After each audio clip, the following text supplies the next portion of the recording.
So this is a really special thing. This lion was mine when I was a baby, and my parents loved telling the story of, I think it was like Christmas Eve, and they went out and picked it up together for me, and now it's in Jackson's room, which I think is so special. And every night we sit here against the lion and read stories before bed.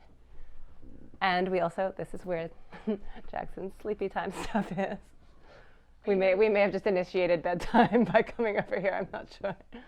We don't need all this right now. Jackson, it's only 3 p.m. Yeah. No. Well, we can do this later.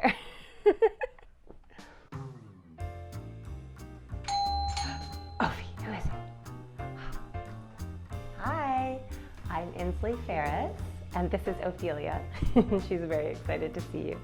Welcome to our West Village apartment. Come on in. So we moved into this space about 3 years ago with the intention of it really feeling like a home. And for a family, we were expecting our first baby, and I think we've succeeded in making it feel like a family space. I love old things and old buildings, and this building I think was built like in the Titanic era. And so it's sort of a weird, crumbly old space, but I've really made it home and I love it. What I love about this room is sort of a long explanation to that, but I very dramatically mourned my parents' decision to downsize right about the time that we were moving into this apartment, and they sold the house that I grew up in, and I was so overwrought about that.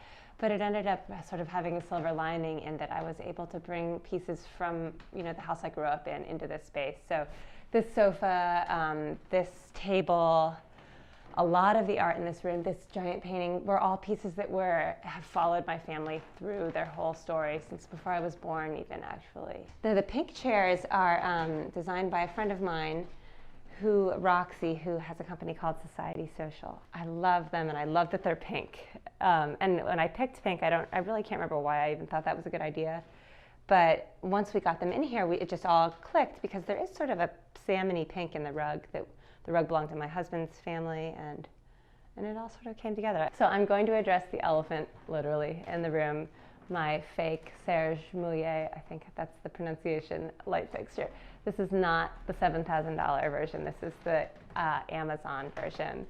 It came from China, and if you look closely, it's skewing a little to the right, and I wouldn't stand directly under it because you just never know what's going to happen. Come see our bedroom. Again, this is full of things that have followed us through the years. So our bed is, I really wanted to find the dark metal frame 4-poster bed, and the only one that was affordable and available was a Pottery Barn. And I didn't love this sort of off-white canvas headboard thing. So I found a linen maker who was able to just make this little hem-stitched piece of linen to go over the headboard and make it feel a little bit more layered. And this mirror belonged to my grandmother and was always in her home. And my mother was a little bit hesitant about sending it off to the West Village and made sure I took good care of it. But I think this is probably the safest place for it. Jackson cannot reach it so far. This is my first child's formal portrait, which I painted when she was, I believe, 2 years old. And Jackson's will be forthcoming. This is the save the date from my wedding back in 2014. I kind of can't believe I've been married for 5 years. This was one of the first save the dates that I painted for a wedding client myself. And since I've done tons and tons of them, and it's so much fun to do. We wanted it to feel very restful and a lot of soft whites and very, very peaceful. I also love that when you're sitting on the bed and you look at this piece, it feels like you're looking out a window into a field. My parents picked out that painting together, and I believe my mom actually ended up giving it to my dad as an early gift that she gave to him. Go for it. Yay! Good throw. Really good. Do you want to show Ellison a little bit around your room? Yeah? But believe it or not, we knew that Jackson was going to be a boy, and his room ended up looking like this anyway. I think that no matter what was going to happen, I was going to involve my artwork, which is light and soft and a little bit feminine, but I think it works for a baby, and it certainly worked for baby Jackson. He's maybe starting to outgrow it a little bit, and There's more and more trucks in here and trains in here and balls in here every day. But I kind of love that there's that mix of both elements. What's in here? We could build, yes. This one? I like it. House. It's a house. It's a house, yeah.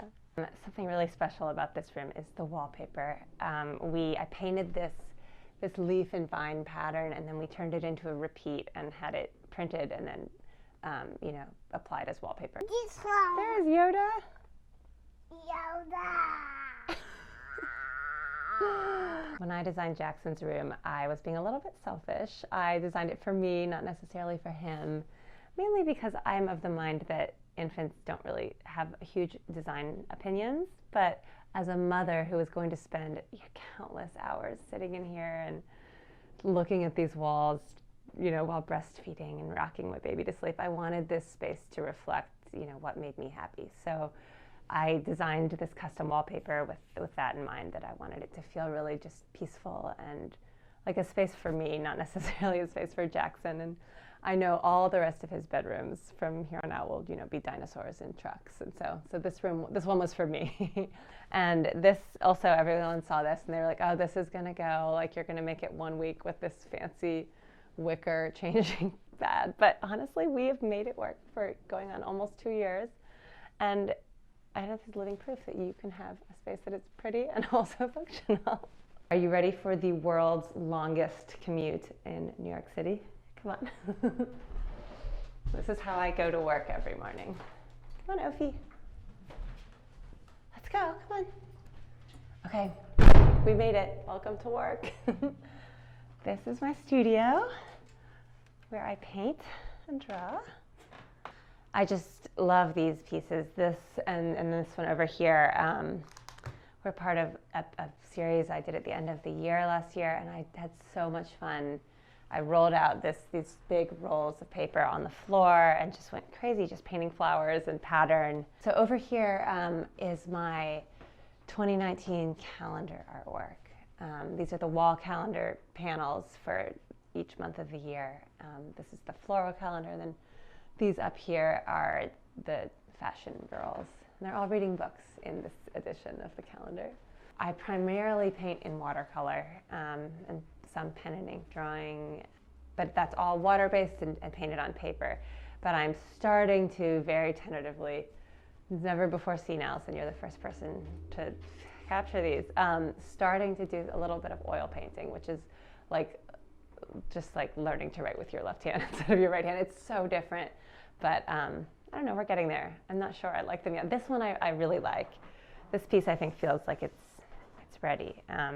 This is a painting I did live at a wedding last month down in Palm Beach. So the couple flew me down to Palm Beach to paint the scene as they were having their first dance at their wedding. We somehow managed to safely get it back to New York City. I have been painting professionally since I graduated in 2008 from college, and it's grown up and evolved with me over the years. Gosh, what is that, 11 years now that I've been doing this, and the job keeps changing and evolving. It started with me dipping into fashion and then moving towards a lot of wedding work as I was planning my own wedding. And now, just 11 years in, I feel like I'm finally getting to a place where I'm starting to paint just from my heart and what I really want to create. I get that question all the time, like, how do I get started? How do I get going? And where do I find momentum? And the hard answer is give it 11 years and then you'll get there. Maybe there is, but for me there wasn't a shortcut. These little figure studies are the collection that's currently live on my website that I'm selling, and I'm so thrilled with the quality of how these prints turned out. I think they look like identical to the originals. They're just beautiful. But that means that we've sold tons and tons of them, which is exciting, but also a ton of work. So I'm gonna have to say bye soon and get back to shipping. I'm the artist, but I'm also the shipping department. So me and my husband work late into the night to get these out. So thank you for stopping by and visiting my home and studio. Play me, kiss. Kiss. Can I give it a kiss? Kiss. everyone. Can the camera kiss the dog? Give right here. Give him a kiss.